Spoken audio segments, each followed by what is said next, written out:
Your Honor, you and the jury will find that this is another clear-cut case of a vicious monster eating a citizen of our fine city.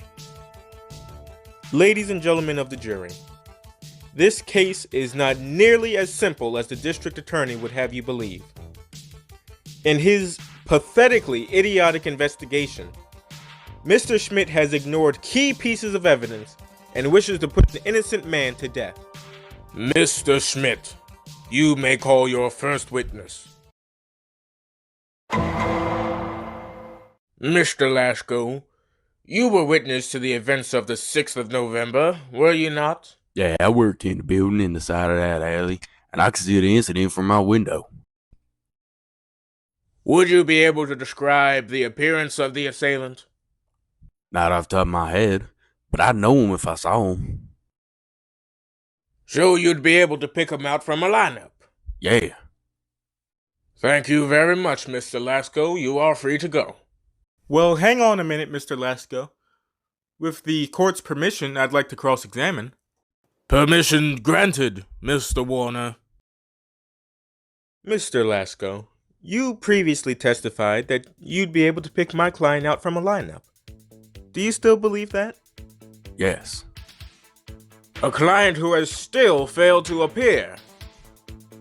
Objection, Your Honor. My client's punctuality is not what's on trial here. Withdrawn. Now, Mr. Lasco, I'm sure you'll be pleased to know that I have produced such a lineup. 3 individuals who were verifiably near the scene of the crime at the time it occurred. Mr. Tredegar, Mr. McGillicuddy, and Mrs. Temper. Mr. Lasco, would you please state for the court which of these individuals you witnessed on the night of November 6th? The middle one. But are you sure, Mr. Lasco? Take a good long look. Absolutely. Would it interest the jury to know that not one of these individuals is the suspect accused by this court? No, they all have solid alibis because at the time of the crime, they were working in the very same building as you, Mr. Lasco. This is my client, Mr. Edwin Goriel.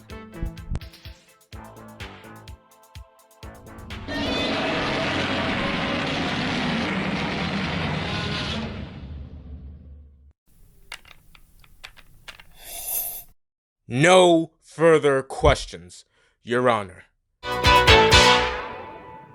The court shall now enter a brief recess to reconvene in 30 minutes.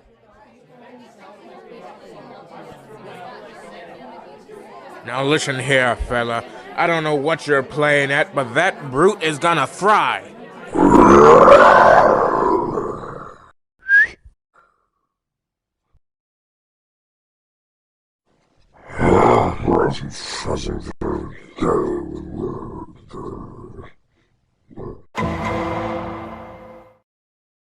Dr. Barlow, would you describe to the court your qualifications?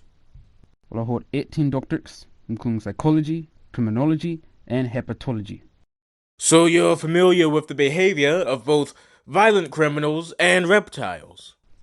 Somewhat, yes. So in your professional opinion, is Mr. Goriel capable of the crimes of which he's accused? I can say with certainty that he is. In your experience, are humanoid alligators prone to eating people? Yes. One more question, Dr. Barlow. If you were a juror on this case, would you move to convict Mr. Goriel? I would. Mr. Warner, please begin your questioning.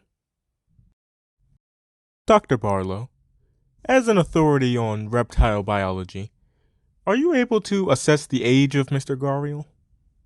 Well, that's not really something I can tell without laboratory tests. Are you sure? It seems like you ought to be able to give a rough estimate. With due respect, Mr. Warner, which one of us studied at the University of Brickenshaire here?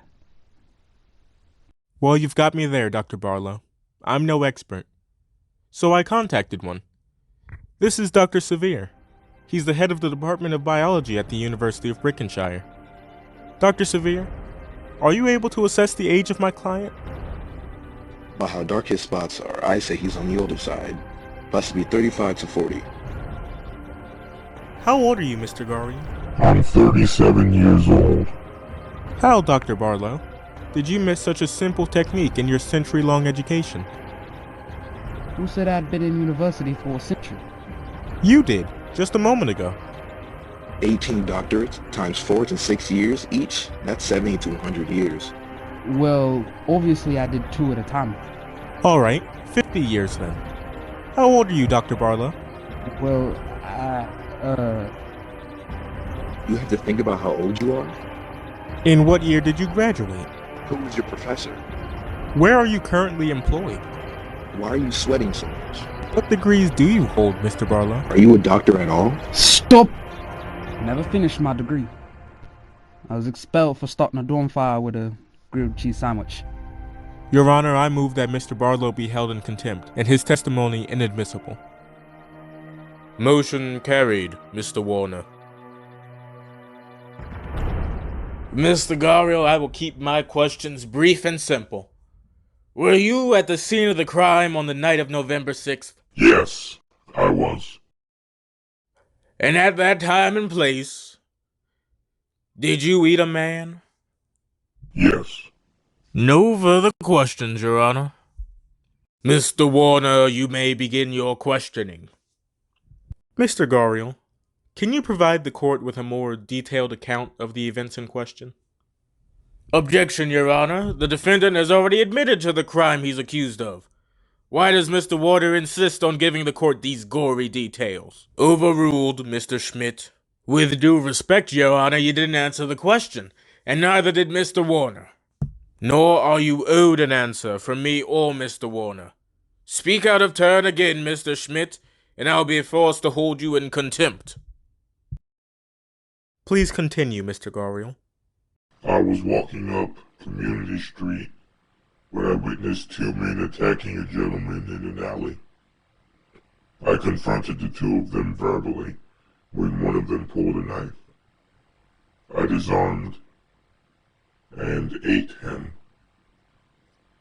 The other attacker ran away, and the victim was nowhere to be found. I request Your Honor's permission to speak. Briefly, Mr. Warner previously established that eyewitness testimony, for one reason or another, is unreliable in this case. Why should the court now take into consideration the account of the perpetrator? You raise an intriguing point, Mr. Schmidt. Let the record show that at this point in time my client has not been found guilty and should be referred to as the alleged perpetrator. But to answer the question, Your Honor, Mr. Gariel's testimony will gain importance after that of my next witness. Mr. Moore is the victim Mr. Gariel made reference to in his testimony. Mr. Moore, you were witness to my client's testimony, were you not? Yes. Were his words true to your memory of the events in question? Yes, of course. Do you believe Mr. Gariel acted with malice or exhibited disregard for human life? No. Mr. Gariel saved my life that day. To punish him would be a gross miscarriage of justice. Do you support Mr. Gariel's claim that one of the attackers fled the scene? Yes. Do you recall the appearance of said attacker? Yes. Is that attacker in this court today? He is. One more question, Mr. Moore. Could you please direct the court's attention to that individual?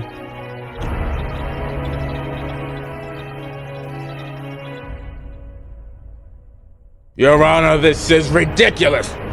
I move that Mr. Warner be removed from this court immediately!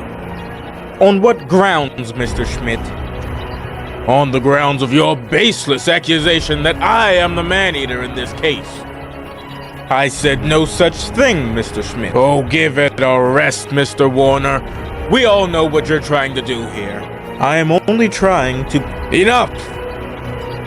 I am compelled, however begrudgingly, to agree with Mr. Schmidt. Is the defense suggesting that the district attorney ought to be a suspect in this investigation? Yes. He has also attempted to hide evidence and falsely accuse my client. And what proof have you? This.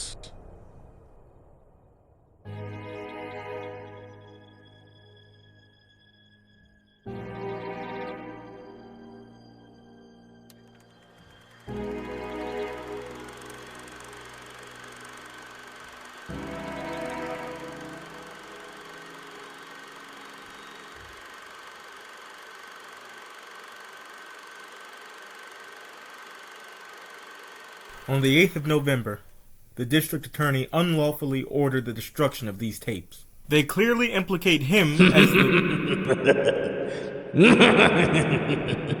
Yes, I'm the man-eater, and you can't stop me, Judge. No one can!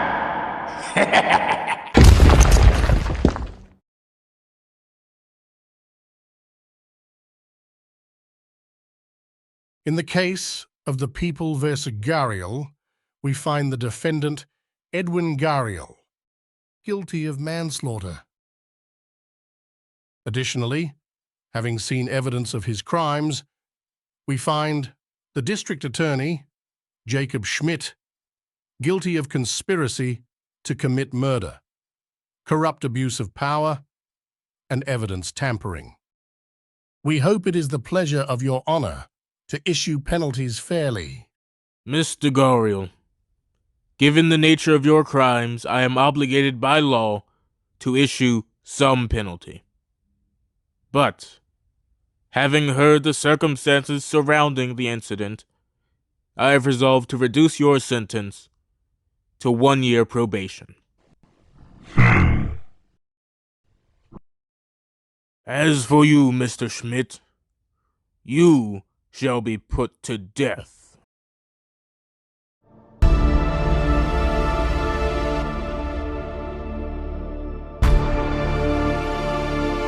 Do you have any final words? Bite me!